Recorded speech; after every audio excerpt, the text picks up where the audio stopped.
views expressed on this program are those of the hosts, guests, and callers, and are not necessarily those of this station, its management, or other advertisers. You're listening to Transformation Talk Radio.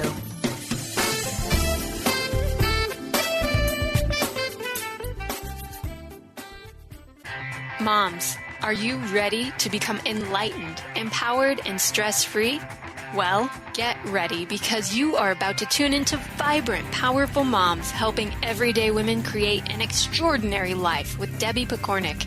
Each week, Debbie discusses topics to help you become self-aware, inspired, and on track to create the life you crave.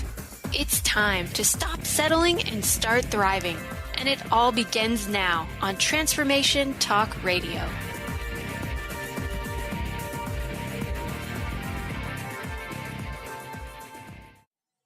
This is Debbie Pokornik, host of Vibrant, Powerful Moms. Today, we're going to talk about the difference between discipline and punishment. Lots of people use these two words interchangeably, when in fact they are quite different.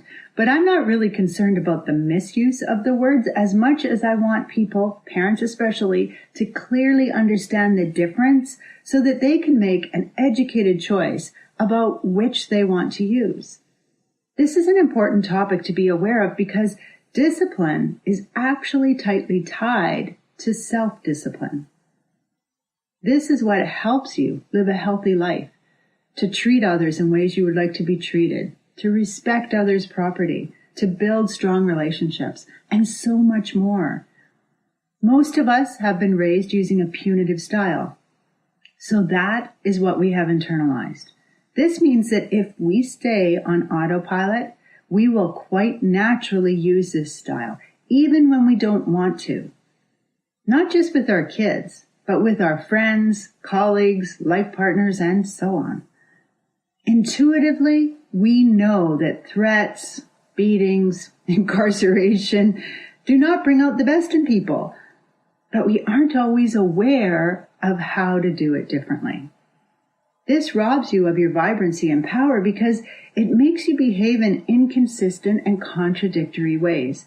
This can put you on the defensive, making you dig deep to justify actions that you don't even really believe in. Or to shrink inwards and allow feelings like guilt or embarrassment to run the show. And we know we're not at the best when those feelings take over. This topic is relevant to everyone, not just parents. But since my podcast is called Vibrant, Powerful Moms, I'm going to look at it mostly from that angle. If you're not currently parenting, and even if you are, think about how this information applies to your life. How were you raised? Can you identify any limiting beliefs you carry as a result? How do you interact now with others? What tools do you use? In other words, whether you're parenting or not, use the information as a way to increase your own awareness in all areas of life. Exactly what are we talking about here? Well, first off, we are not talking about a list of tools. And this is definitely not me telling you what tools you should or shouldn't use. If you spank your child, criticize your spouse, or threaten your friends, that's your choice, even in places where laws prohibit such behavior. It's not up to me to tell you what's good or bad or what you should or shouldn't do. Hopefully by now, if you've listened to some of my other podcasts, you know that that's not how I roll. My goal is to help you understand what you are already doing, why it might not be working, and what you can do differently if you so desire. So please take this information in with this in mind and allow yourself to really hear it, mull it over, and then if it feels right to do so, integrate it, or at least parts of it, into your unique life and circumstance. Discipline and punishment are less about the tools you use and more about your mindset, intention, and style of delivery. In order to choose discipline as a parenting style, it's important you understand how it is different from the punitive style that's so prevalent in our world. Although parents often ask for it, there is no list of tools that one could define as discipline or punishment tools. the gentlest guiding tool can be manipulated and used to punish someone. On the other hand, I've heard some very convincing stories of punitive tools being used in ways that increased respect and provided good guidance. Let me share a story about discipline gone rogue. When I was working in the school system, we had a trainer come in for a couple days and teach the whole school, as in the staff, how to use a program by Diane Gosson called restitution. Now, this is not the kind of restitution they talk about in the justice system. This is an actual school program. And it's about helping a person to recognize when they've made a mistake, to take a moment to calm any escalated emotion, and then decide if they'd like to try to fix what they've done. If they choose not to, consequences are put in place. But if they choose to try restitution, there is no other consequence. It's a beautiful discipline tool that allows a student to truly learn from the situation and make amends for it. The trick is they have to choose to do this. You cannot force a person to make amends, just like you can't force a person to feel sorry for what they've done. So one day, shortly after the training, I was walking down the hallway of the school when I heard a teacher bellow at a student, "You are going to do restitution, and you're going to do it right now." This is a perfect example of someone trying to teach discipline using a punitive style. Now, in case you're thinking, well, that teacher should be fired, that teacher was a wonderful person, and the students loved her. She was just really upset by the behavior that she had just witnessed from this student. She had learnt a new tool, and she was awkwardly trying to use it. But she was using it based on her internalized punitive model of correction. Most of us fluctuate between using discipline and punishment, just like we switch back and forth between having good and bad moments throughout the day. So let's talk about discipline in the ideal world, okay? And we don't live in the ideal world. But when everything goes right and somebody uses discipline all the time, discipline is about learning, and as such is a tool used by adults to guide children towards appropriate behavior. It teaches the child why a behavior is unacceptable and provides them with an opportunity to fix mistakes. It focuses on the behavior as the problem, not the child, which helps the child see how changing his behavior can help him make better decisions in the future. Discipline teaches important life skills like problem solving, being assertive, negotiation, effective communication, and so on, and provides the child with an opportunity to test out different solutions. It is delivered by a calm, controlled adult with the child's best interest at heart. The child does not feel picked on, defective, or embarrassed to have made a mistake, and when all is said and done, feels stronger than when the situation began. This good feeling helps him internalize what he has learned and begins the creation of a moral code that he'll be able to draw on throughout his life. This results in less repeat problem behaviors, even when the adult is not around to enforce things. It also creates a strengthening of the adult-child bond, which is beneficial to relationship and self-worth. All right, so now let's look at punishment. And here we're going to look at punishment in its extreme. Remember, most people kind of waffle back and forth, but this would be a person who uses punishment all the time. Punishment is about teaching a lesson and is geared at making a child so uncomfortable she would never consider offending in this way again. Overreaction by the punisher is common, as emotion is often fed by the powerful feeling that accompanies this behavior. As a result, the adult frequently ends up modeling a behavior that contradicts what he or she really wants the child to learn. For punishment to work, the child must believe that the adult has the authority to tell her what to do and the power to follow through on consequences if she does not listen. In this way, most punishment relies on the child fearing a possible outcome, which incidentally is exactly what bullying relies on as well. The child learns that the person with the most power wins, which shifts the focus from learning why a behavior was wrong to craving power. In punishment, the child is often seen as the problem, which diminishes self-esteem and makes it much harder to fix. For example, if a child is told she's lazy and irresponsible and will never amount to anything because she's left her dishes on the coffee table for the umpteenth time, this can feel like a big personal challenge to overcome. She actually has to change who she is rather than just take better care to put her dishes in the dishwasher after eating. Although the child may be given the chance to fix what she has done, she's usually not given a choice about how this should happen or taught how to come up with good solutions for future reference. The emotional delivery of punishment often causes a shift from learning to resentment or revenge aimed at the punisher or the person who turned the offender in. It does not promote responsibility taking, but instead teaches the child how to blame others or how to not get caught. The relationship with the adult suffers with repeat offenses as the severity of punishment tends to escalate over time. If you think for just a moment about our judicial system, you can clearly see how this works. An offense can go from a slap on the hand, like a verbal warning, to the next time it might be a fine or a visit before the Justice Committee, to a stay in juvenile detention, to prison. And once you're out on parole, there's zero tolerance for even jaywalking. So things have to escalate for punishment to continue to work. So what are some reasons that you might use discipline? The first one is if you want your child to learn how to think rather than what to think. That's Barbara Coloroso who initially made that statement, and it's perfect. You want to teach them how to think.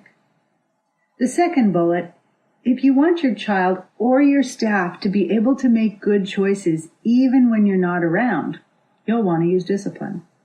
The third, if you want to improve your own self-discipline and evolve as a person, this is definitely the way to go. The fourth, if you want to see a decrease in bullying behaviors, and by that I'm talking about an overall societal decrease in it. And the final one, if you want to see a marked improvement in our future generations' ability to get along, creatively evolve, and to build strong families, then you'll want to use discipline. You get the idea. Discipline is beneficial to all of us. However, it's also the high road. And the high road is always harder to travel. So let's look at the arguments against discipline. Some parents learn about discipline and decide that it's too soft. There's no way it's going to work on a child like mine. Or, how about this one? My parents used punishment on me and I turned out okay. So, in case any of these thoughts have been surfacing for you, let me address them now. There's nothing soft about discipline. At its core, discipline feels like a push to improve. It provides boundaries and restrictions, limiting freedom and enforcing consequences. It involves correction, possible tears, and moments of heartbreaking follow-through. Your child will not thank you for using discipline, at least not while he's young, and in many cases will complain about being so hard done by. People benefit from discipline because it does not attack them as a person. It teaches important life skills and is based on mutual respect, which is good for relationship. Being firm, clear, and calm are not easy things to do. And believe it or not, your child may still accuse you of yelling, spout words of hate in your direction, and announce to all that you've ruined his life forever.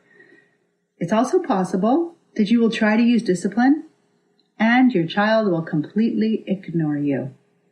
People forget, though, that this also happens with punishment depending on the personality of your child and how strongly they feel about whatever it is they are doing. Just think of all those situations where parents have, locked their child in their room only to find out that he escaped through the window.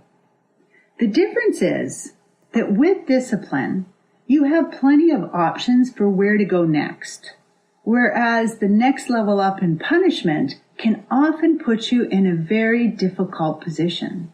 Because if you've now locked him in his room and he's escaped through the window, what do you do next? Do you go drag him home? Do you beat him up? Where do you go? I totally understand the desire to go on autopilot as a parent and make your kids listen. It worked for your parents and you turned out okay, right? Well, not really. If it worked for your parents, it's because you feared they really would follow through on whatever the threat was. Don't you make me stop this car. That means that in reality, you were afraid of your parents. Most kids today are being raised not to fear their parents. Confusion about discipline and punishment has actually added to the amount of unruly kids because without fear of consequence, why listen? Fear that you will stop the car and spank them or make them walk home is what makes them listen when you threaten that way. Or maybe even fear that if you do spank them, it will hurt. There's no strap at school anymore, and it probably wasn't there for many of you either, but there was definitely the threat of strap for most of my school years. As a result, many parents and teachers throw out threats based on their upbringing, and the follow-through isn't even a real possibility. Since many of these tools are not a reality for kids today, the threat does not even transpire. So kids learn to call their parents or teachers bluff, weakening the adult's power over them. This kind of thinking even transfers into our work environment. If the threat of firing someone is not really an option because of a union or, the threat of having them work through lunch or whatever, and it's not an option, then that actually weakens our effectiveness everywhere. My point here is that fear-based tools are not effective in an empowered society. And an empowered society, or at least future generations, is really what we're moving towards.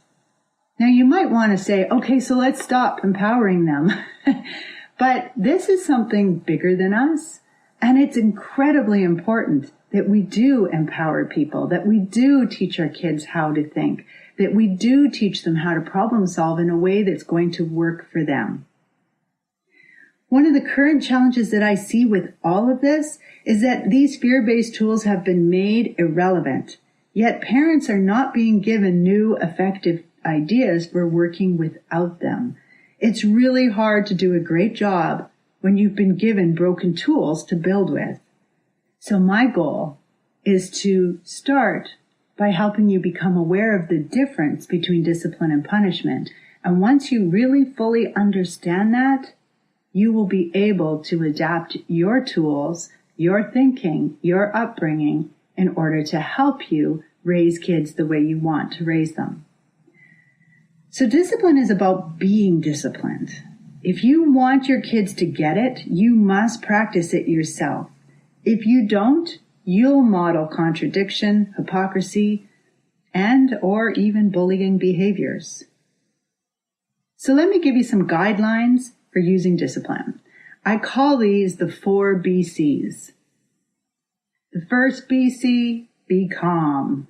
Barbara Coloroso says, an out-of-control child needs an in-control adult. And I agree with her 100%. Know your own triggers, the things that set you off, and learn how to protect your buttons so you're not losing it with your kids. Calmness is a way of modeling self-control, and we all want our kids to have that. I was listening to an interview just the other day with Tony Robbins and Marie Forleo, and he was talking about how in their house, they have, him and his wife, they have 4 kids, and they have the 90-second rule. And that 90-second rule is put in place for when they are losing it. When anybody's really upset and behaving badly or doing whatever, they take 90 seconds. It's all they need because they've been trained in it.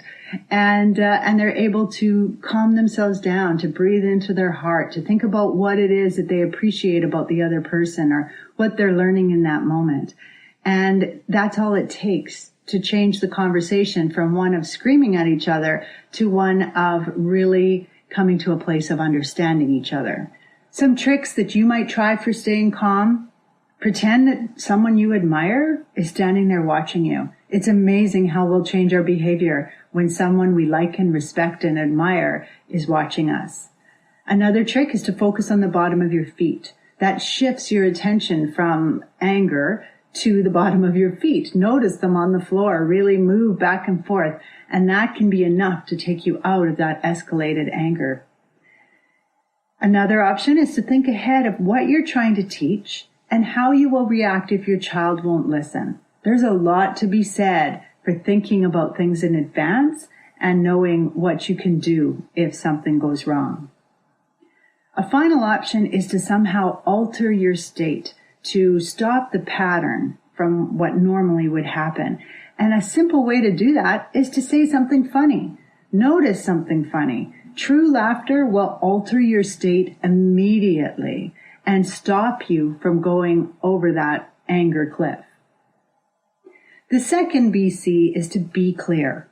You have expectations for your kids, so why not share them? The clearer you become about what you expect from others, the easier it will be for you to explain them and enforce them consistently. The clearer you are with others, the easier it is for them to accommodate your expectations or explain their side of why they cannot.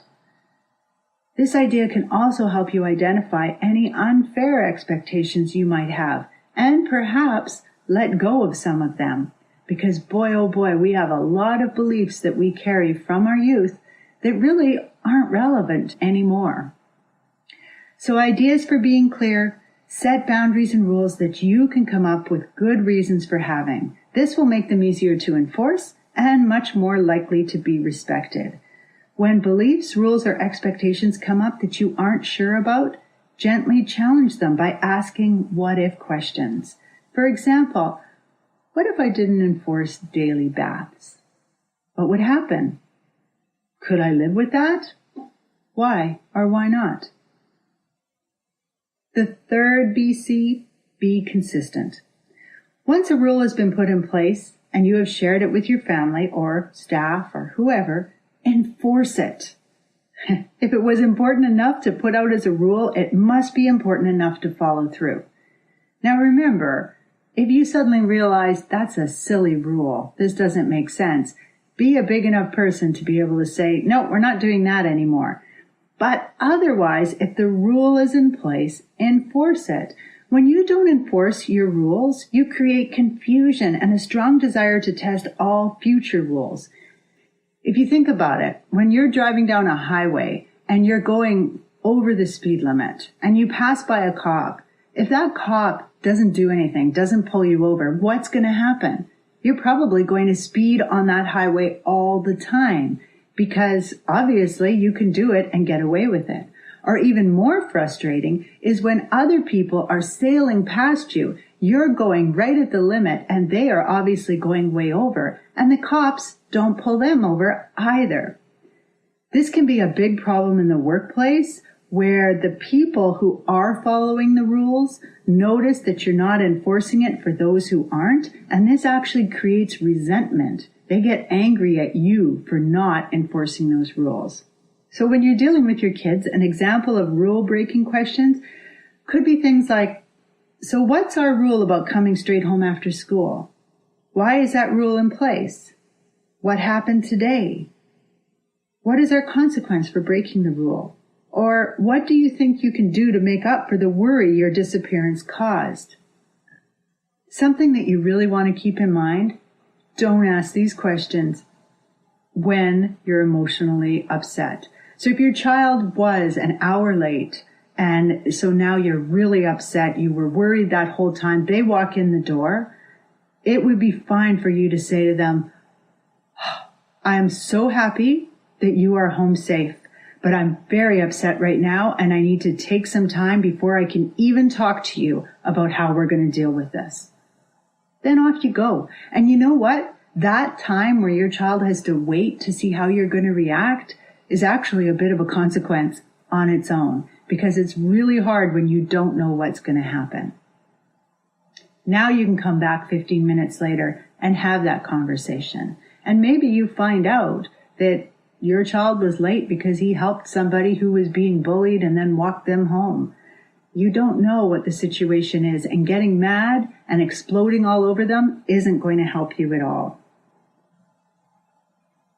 Something that you should know about this is being consistent will always be easiest to do when you come up with fair consequences in advance. So if there's something that you know is going to be hard for your child to listen to, then you want to come up with some consequences beforehand so that you don't start dealing them out in anger. The final BC is to be caring. Nothing will make discipline more effective than having a strong, positive relationship with the other person. If your child likes you, she's much less likely to intentionally be disrespectful. So make frequent deposits into your relationship. Love unconditionally. Look for opportunities to spend quality time with your child and be aware of what you are modeling. How you talk to your kids and how you react to what they're telling you will make a big difference to how much they listen and how much they share. Some quick tips for being caring. Always give the benefit of the doubt. Remember that innocent until proven guilty? That's really important for trust. Correct in a firm yet friendly voice. Respect is also a big part of this, so really pay attention to your voice. And finally, be aware of the message your language is sending. It also doesn't hurt to let your child know you love them no matter what they have done. When you practice the 4 BCs in your relationship, especially as a parent, you'll notice how your relationships improve. This will help you choose future discipline strategies because it allows you to see and understand the other person better. The 4 BCs also require you to use your self-discipline. Although they sound quite easy, they're not, especially when things aren't going the way you would like them to go. With much respect for you and the journey you are on, this is Debbie Pokornik wishing you a vibrant and powerful day. You've been listening to Vibrant, Powerful Moms with host Debbie Pokornik. If you've enjoyed this show, please give us a shout out and leave us a positive review. To find out more about Debbie and her sisterhood of Vibrant, Powerful Moms, visit empoweringenergy.com. That's empowering with letters NRG.com.